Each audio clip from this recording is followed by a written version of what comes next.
Good morning बच्चों। हमने आपको इसके पहले भाग में पढ़ा दिया था सर्वनाम, सर्वनाम की परिभाषा और उसके प्रकार। ये हमने आपको पढ़ा दिया था, ठीक है। अब हम इसके सर्वनाम के प्रकारों का अध्ययन करेंगे, ठीक है। आइए, तो सबसे पहले हम जानते हैं कि पुरुषवाचक सर्वनाम क्या है। पुरुषवाचक सर्वनाम वह सर्वनाम होता है, पुरुषवाचक सर्वनाम को पहले हम डिस्कस कर लें बेटा।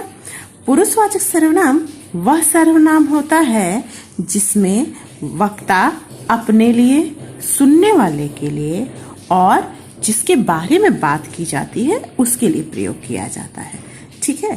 तो यहाँ पे बात करने वाला या वक्ता जो सर्वनाम अपने लिए प्रयोग करता है उसमें क्या होता है, मैं और हम। इन शब्दों का प्रयोग वक्ता अपने लिए करता है, ठीक है। अब दूसरा है जो बात सुनता है, जैसे आप या कोई और। तो इसमें अगर छोटा है तो वहां पे हम इस्तेमाल करते हैं तुम, और अगर बड़ा है तो आप, ठीक है।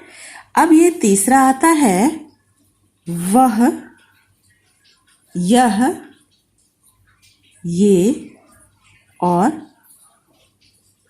वे। आपको देखने में ये पता चल रहा है कि यह, वह, ये और वे, ये क्या है? ये हम जब किसी तीसरे के बारे में बात करते हैं, ठीक है। इन तीन शब्दों के आधार पर पुरुषवाचक सर्वनाम को हम क्या किए हैं, कितने प्रकार के हो गए यहाँ पे पुरुषवाचक सर्वनाम? 3 प्रकार की। बात करने वाला अपने लिए जिन शब्दों का प्रयोग करता है उसे हम क्या कहते हैं? उसे हम कहते हैं उत्तम पुरुषवाचक, ठीक है, उत्तम पुरुषवाचक सर्वनाम, ठीक है बेटा। दूसरा है तुम और आप। जब वक्ता किसी दूसरे के लिए अर्थात सुनने वाले के लिए जो सर्वनाम शब्द प्रयोग किए जाते हैं, सुनने वाले के लिए जो शब्द प्रयोग किए जाते हैं उसे क्या कहते हैं? मध्यम पुरुषवाचक सर्वनाम, ठीक है। और जिनके लिए कह रहे हैं, मध्यम समझ में आया? अब कह रहा है वह, यह, ये और वे। और जब ये जिनके विषय में बात की जाती है, मतलब ये दोनों मिलके जिसके बारे में बात करते हैं, वो पुरुषवाचक के तीसरे प्रकार अन्य पुरुषवाचक सर्वनाम में आते हैं, ठीक है बेटा। अब अगर हम ध्यान से देखें तो हम कि वक्ता सिर्फ अपने लिए प्रयोग करता है, किसका? मैं और हम का। इसके शब्द अलावा भी बहुत सारे शब्दों का प्रयोग बात करने वाला अपने लिए करता है, ठीक है। अगर हम इसमें विभक्तियों का भी प्रयोग करते हैं तो कारक की विभक्ति आती है ना, कर्ता ने कर्म को कारण से और के द्वारा, ये सब आते हैं इसमें। किसमें? जब इसमें आता है उत्तम पुरुष, मध्यम पुरुष और अन्य पुरुष। इन कारकों की विभक्तियों का भी अगर हम प्रयोग करें तो इन सर्वनाम शब्दों के रूपों को भी हम बदल सकते हैं। जैसे अगर हमने कर्ता कारक की विभक्ति नहीं बनाया तो क्या हो जाएगा? हमने। इसमें अगर हमने विभक्ति लगाई तो क्या हो जाएगा? तुमको या आपको, ठीक है। ऐसे ही हम सारी कारक विभक्तियों को इसमें लगा के शब्दों को चेंज कर सकते हैं, ठीक है। चेंज हो जाएगा ना बेटा? हमने, हमको, हमसे, हम पर, हो जाएगा ना बेटे? हो जाएगा ना बच्चों? इन जब हम इसमें कार्य विभक्ति में करते हैं, प्रयोग करते हैं, तो इसमें चीजों को बदला जा सकता है, कार्य विभक्तियों को।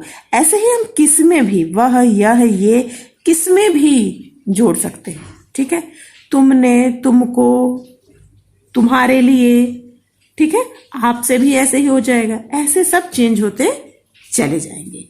ठीक है, वह का, यह का, ये और वे, ये सब चेंज होते चले जाएंगे। एक बात क्लियर हो गई बेटा, वो ये कि पुरुषवाचक सर्वनाम के कितने भेद होते हैं? 3 भेद होते हैं। पहला उत्तम पुरुषवाचक सर्वनाम, मध्यम पुरुषवाचक सर्वनाम और अन्य पुरुषवाचक सर्वनाम। ठीक है, अब इसी से हम सर्वनाम शब्दों की रूप रचना बनाते हैं। हमने जाना कि पुरुषवाचक सर्व 3 प्रकार के होते हैं। वक्ता जो अपने लिए प्रयोग करता है, उत्तम पुरुषवाचक। जो बात सुनने वाला है या श्रोता के लिए जिन शब्दों का प्रयोग किया जाता है उसे मध्यम पुरुषवाचक सर्वनाम कहा जाता है। और जिनके बारे में बात की जा रही है उसे अन्य पुरुषवाचक सर्वनाम कहा जाता है। ठीक है, इसे हम वाक्य रचना कर सकते हैं। जैसे मैं आप सभी को हिंदी पढ़ाती हूँ। हम कल विद्यालय जाएंगे। तुम कल विद्यालय जरूर जाओगे। वह बहुत समझदार है। इससे क्या बन गए? इस सब से हमने वाक्य बना लिए। बन गया ना बेटा? ठीक है, ये क्लियर हो गया। ये क्रिकेट खेल रहे हैं, वे क्रिकेट खेल रहे हैं। इसी तरह से हम इनको प्रयोग करें, संज्ञा शब्दों की जगह इनको लगाकर या रखकर वाक्य की रचना करते हैं। अब हम देखेंगे दूसरा सर्वनाम, निश्चयवाचक सर्वनाम। ठीक है, निश्चयवाचक सर्वनाम शब्द किसी व्यक्ति या वस्तु की निश्चित पहचान के लिए ही किया जाता है, जिसे हम निश्चयवाचक सर्वनाम कहते हैं। ठीक है बेटा, ये निश्चयवाचक सर्वनाम का मतलब है कि जब हम किसी निश्चय का मतलब होता है जहां निश्चितता का प्रकट होना। ठीक है, किसी व्यक्ति या वस्तु के लिए कह सकते हैं इसको कि संज्ञा के स्थान पर हम ऐसे सर्वनाम शब्द का प्रयोग करें जो किसी व्यक्ति या वस्तु के निश्चितता को बताता है, उसे हम कहते हैं निश्चयवाचक सर्वनाम। एग्जाम्पल के थ्रू आप समझ लीजिए इसको। जैसे निश्चयवाचक सर्वनाम आप समझ लीजिए, जैसे यह मेरी पुस्तक है। ठीक है, यह भी होगा, ये भी होगा, ये मेरी पुस्तक है। समझ में आ रहा है? यहां अगर हम इन वाक्यों को ध्यान से देखते हैं तो यह स्पष्ट होता है कि जो ये या हम और भी बना लेते तो इससे क्या बता रहा है कि ये जो पुस्तक का बताया गया है यह किसी चीज की निश्चितता के साथ साथ उसका संकेत भी देते हैं। यह किसी व्यक्ति या वस्तु की तरफ संकेत भी कर रहे हैं कि यह मेरा है। तो इसको हम अगर नाम रखते हैं तो संकेतवाचक सर्वनाम भी इसको हम कह सकते हैं, क्योंकि यहाँ पे फिक्स एक निश्चित रूप बताया जा रहा है। ठीक है, ठीक है, ठीक है बेटा, ये क्लियर हो गया ना बच्चों? ठीक है, ये क्लियर हो गया। ये हमने इन दोनों के लिए रखा जाता है तो क्या कहा जाता है कि यह एक निश्चितता का प्रमाण देती है, ये निश्चित चीजों को दर्शाती है।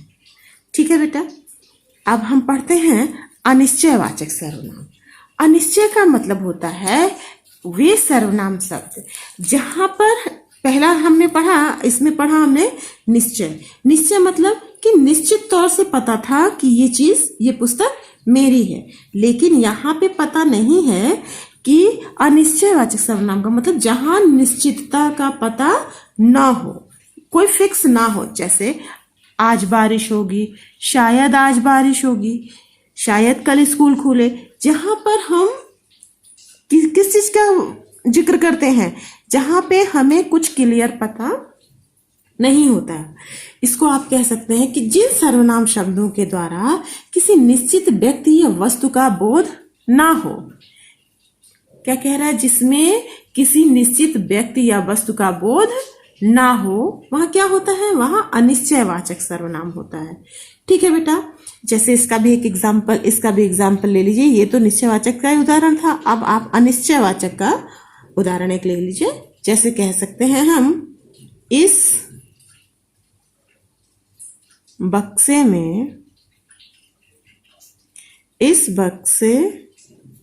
में कुछ है, में कुछ है। क्या कह रहा है? इस बक्से में कुछ है। कुछ का मतलब हमें पता नहीं है कि क्या है, लेकिन इस बक्से में कुछ है।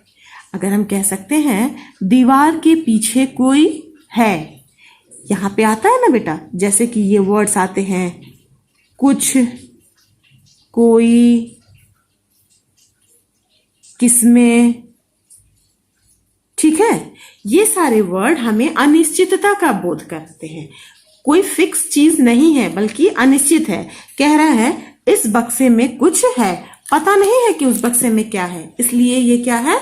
अनिश्चयवाचक है। ठीक है, अनिश्चितता का बोध करा रहे हैं। सिंपल से इसकी डिफिनेशन आप लिख सकते हैं कि जिस सर्वनाम शब्द के द्वारा, हम बता दे रहे हैं बेटा, थर्ड कह रहा है जिस सर्वनाम शब्द द्वारा, सर्वनाम शब्द के द्वारा किसी निश्चित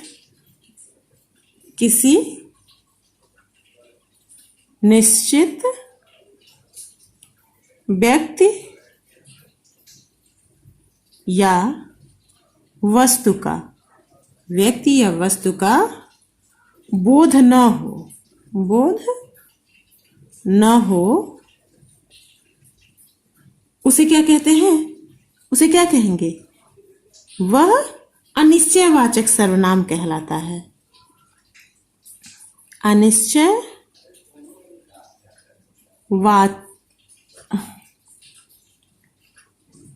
अनिश्चयवाचक सर्वनाम कहलाता है। ठीक है, ठीक है बेटा, ये क्लियर हो गया। क्या कह रहा है कि जिस सर्वनाम शब्द के द्वारा किसी निश्चित व्यक्ति या वस्तु का बोध न हो, वह अनिश्चयवाचक सर्वनाम कहलाता है। क्लियर हो गया बेटा ये। चौथा आता है प्रश्नवाचक। प्रश्नवाचक सर्वनाम का मतलब होता है जहां हम पूछें कहां, कौन, किसका इत्यादि बहुत सारे शब्द हैं जहां हम प्रश्न पूछ सकते हैं। ठीक है, प्रश्न, इसको हम कह सकते हैं जैसे खाने में क्या बना है, पूछते हैं ना कि आज खाने में क्या बना है। तो जहां हम किसी से प्रश्न पूछते हैं, ठीक है, कौन है, क्या है, झूले पर कौन बैठा है, बाहर कौन खड़ा है, ये सब हम जब पूछते हैं तो क्या होता है? यहाँ पे प्रश्न पूछा जाता है। क्या पूछा जाता है? प्रश्न। वहां आता है प्रश्नवाचक सर्वनाम। इसकी सिंपल सी डिफिनेशन आप पढ़ सकते हैं बेटा कि जिन सर्वनामों का प्रयोग, मतलब सर्वनाम का समझ में आ गया। कह रहा है जिन सर्वनाम शब्दों का प्रयोग किसी व्यक्ति, वस्तु या स्थान के बारे में प्रश्न करने के लिए पूछा जाए। क्या करने के लिए? जब हम कोई सवाल पूछते हैं उसके लिए किया जाए तो क्या होता है? वहां पे प्रश्नवाचक सर्वनाम होते हैं। जैसे क्या, मैंने बताया ना, कहाँ, कौन, किसका, क्या, किसको, किसने, ये सब किसमें आएगा? ये सब आएंगे प्रश्नवाचक सर्वनाम में। ठीक है बेटा, क्लियर हो गया प्रश्नवाचक। अब लास्ट है आपका नहीं, पांचवा है संबंधवाचक। संबंध का मतलब जैसा कि बताया जा रहा है, संबंध का मतलब है कि दूसरे सर्वनाम जो किसी से रिलेट करे, संबंध स्थापित करे। जैसे कहते हैं ना, यह पेन मेरा है, कहेंगे ना कि ये पेन मेरा है, आपका पेन से संबंध है। ठीक है, संबंध में हम क्या करते हैं, जैसे हम कह देते हैं इसको जैसा वैसा। ठीक है, जैसा वैसा, जो सो जिसका होगा वही जानेगा। ठीक है, जो सो, जैसा, जहां तहां। ठीक है, घर में जहां तहां सामान फैले हुए हैं। कह रहे हैं संबंधवाचक का मतलब कि जिस सर्वनाम शब्द से, किससे, जिस सर्वनाम शब्द से दूसरी संज्ञा या सर्वनाम से संबंध बताया जाए। किससे, कि जिस संज्ञा या सर्वनाम शब्द से किसी दूसरे संज्ञा या सर्वनाम शब्द से संबंध स्थापित किया जाता है, उसे क्या कहते हैं, संबंधवाचक सर्वनाम। क्लियर हो गया बेटा? क्लियर हो गया? संबंध का मतलब एक संज्ञा या सर्वनाम शब्द का दूसरे संज्ञा या सर्वनाम शब्द के साथ जो संबंध होता है, उसे हम क्या कहते हैं, उसे हम कहते हैं संबंधवाचक सर्वनाम। ठीक है बेटा, आप इसको एग्जाम्पल के थ्रू देख सकते हैं। जैसे भैंस जिसकी है उसी को दूध मिलेगा, मतलब भैंस से जिसकी होगी उसी, जिसकी लाठी उसकी भैंस। ये तो मुहावरे में जाता है, लेकिन कहा जाता है कि जिसकी भैंस है उसी को दूध मिलेगा, मतलब जो जिसका है, यह पेन जिसका है उसे ही मिलेगा। ठीक है बेटा, समझ में आया संबंधवाचक सर्वनाम? बेटा, पुरुषवाचक सर्वनाम, निश्चयवाचक सर्वनाम, अनिश्चयवाचक सर्वनाम, प्रश्नवाचक सर्वनाम, संबंधवाचक सर्वनाम, ये पांचों क्लियर हो गया। क्लियर हो गया ना बेटा? अब लास्ट बचा है निजवाचक सर्वनाम। निजवाचक का मतलब होता है, अक्सर कहा जाता है, कुछ लोगों का मत है, कुछ विद्वानों का, कि पुरुषवाचक सर्वनाम और निजवाचक सर्वनाम एक जैसे ही हैं, कुछ अंतर नहीं है। लेकिन बहुत सारी बुक्स में, बहुत सारी किताबों में ये देखने में मिलता है कि निजवाचक सर्वनाम अलग है। निज का मतलब होता है कि जब वक्ता, इसमें तो तीन हो गए, उत्तम पुरुष, मध्यम पुरुष और अन्य पुरुष। जिस निजवाचक सर्वनाम में जब वक्ता खुद के लिए कुछ कहता है, वहां पर निजवाचक सर्वनाम होता है। निजवाचक सर्वनाम को आप ऐसे भी समझ सकते हैं बेटा, जैसे एग्जाम्पल के थ्रू हम आपको बता रहे हैं। हम आपको निजवाचक सर्वनाम ऐसे समझा देते हैं बेटा, कोशिश करिएगा इसको समझने की। जस्ट एग्जाम्पल नंबर 1, जैसे कि कहा जा रहा है, मैं अपने घर की सफाई स्वयं करता हूँ, स्वयं करता हूँ। ठीक है बेटा, कह रहा है मैं अपने घर की सफाई स्वयं करता हूँ। मैं, जैसा कि, और स्वयं, दोनों खुद के लिए कहा जा रहा है। यहाँ पे सर्वनाम क्या है, मैं, और स्वयं क्या है, स्वयं जो वर्ड है वो निज है। निज मतलब वक्ता किसके लिए प्रयोग कर रहा है, अपने आप के लिए। ठीक है ना बेटा? दूसरा एग्जाम्पल देख लीजिए इसका दूसरा एग्जाम्पल है कि तुमने सारा काम अपने आप कर लिया, अपने आप कर लिया। ध्यान दीजिएगा बेटा, यहाँ पे जो वर्ड यूज हुआ है अपने आप, ये भी निजता के बारे में बता रहा है कि यहाँ पे देखिए इन दोनों में डिफरेंस तो है, मैं और तुम में। तुम क्या है, यहाँ पे वक्ता खुद के लिए है, यहाँ पे तुम जो सुन रहा है, यहाँ पे भी सर्वनाम तुम है। कौन सा वर्ड यूज किया गया है, अपने आप। यहाँ पे जो सर्वनाम शब्द है वो किसके बारे में बता रहा है कि इसने जो काम किया वो कैसे किया, अपने आप। मतलब अगर आप ध्यान से पढ़े होंगे जो उत्तम पुरुषवाचक मैंने बताया ना, मैं तो हो गया वक्ता और तुम क्या हो गया, श्रोता। अब तीसरे एग्जाम्पल के थ्रू आप बेटा ऐसे भी इसको समझ सकते हैं। तीसरा एग्जाम्पल है कि वह खुद ही वह खुद ही सारा काम कर लेगा। बेटा ध्यान से देखिएगा, वह भी सर्वनाम शब्द है और यहाँ पे जो वर्ड यूज हुआ है खुद, वो किसके लिए है? निजता के लिए, अपने लिए, खुद के लिए। इसमें पहले वाले में वक्ता, दूसरे में श्रोता और तीसरे में हम जब किसी अन्य के बारे में कहते हैं। ठीक है बेटा, क्लियर हो गया निजवाचक सर्वनाम? निजवाचक सर्वनाम की डिफिनेशन है कि इसको आप ऐसे भी समझ सकते हैं कि जिन सर्वनाम शब्दों का प्रयोग स्वयं अपने लिए किया जाता है, स्वयं अपने लिए किया जाता है, उसे क्या कहते हैं? उसे कहते हैं निजवाचक सर्वनाम। क्लियर हो गया बेटा निजवाचक सर्वनाम? हम उम्मीद करते हैं कि आपको ये छह जो सर्वनाम है ये आपकी समझ में आ गए होंगे। ठीक है, एक बार हम इसको फिर से रिपीट कर दे रहे हैं। सबसे पहले कि सर्वनाम किसे कहते हैं? सर्वनाम की डिफिनेशन मैंने आपको यहाँ पर बताई है। सर्वनाम की डिफिनेशन मैंने आपको यहाँ पे बताया है। सभी ये तो मैंने एक्सप्लेन किया था। ऐसे शब्द जो संज्ञा के स्थान पर प्रयोग किए जाते हैं उन्हें सर्वनाम कहते हैं। ठीक है बेटा, सर्वनाम के प्रकार, सर्वनाम के कितने प्रकार होते हैं? सर्वनाम के 6 प्रकार होते हैं। ठीक है ना बेटा? अब इन 6 की डिफिनेशन आप देख लीजिए एक बार फिर से। पुरुषवाचक सर्वनाम, जिन सर्वनामों का प्रयोग बोलने वाले, सुनने वाले तथा अन्य व्यक्ति के लिए किया जाता है उसे क्या कहते हैं? उसे कहते हैं पुरुषवाचक सर्वनाम।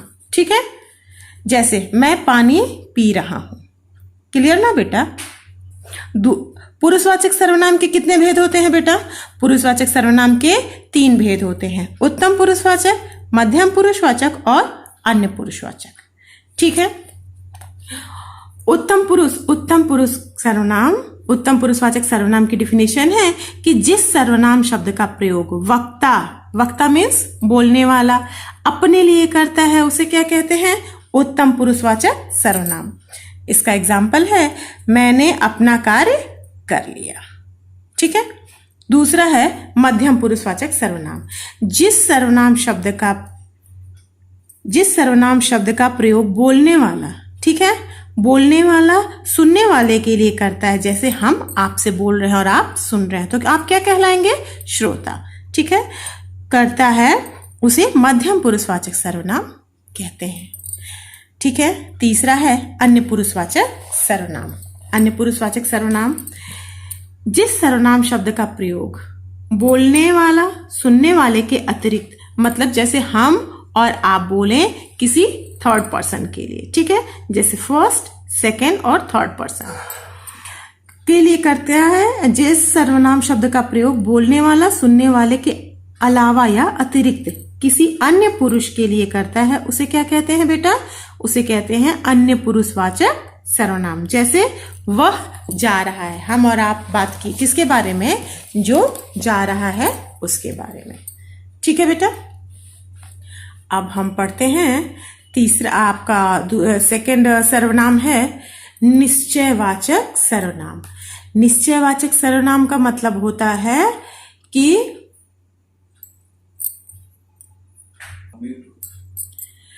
निश्चयवाचक सर्वनाम का डिफिनेशन क्या है बेटा? जो सर्वनाम किसी व्यक्ति, वस्तु आदि की ओर निश्चय पूर्वक संकेत करता है। निश्चय पूर्वक मतलब ये जो है वो फिक्स उसी का है, निश्चितता जहां पता होती है उसे क्या कहते हैं?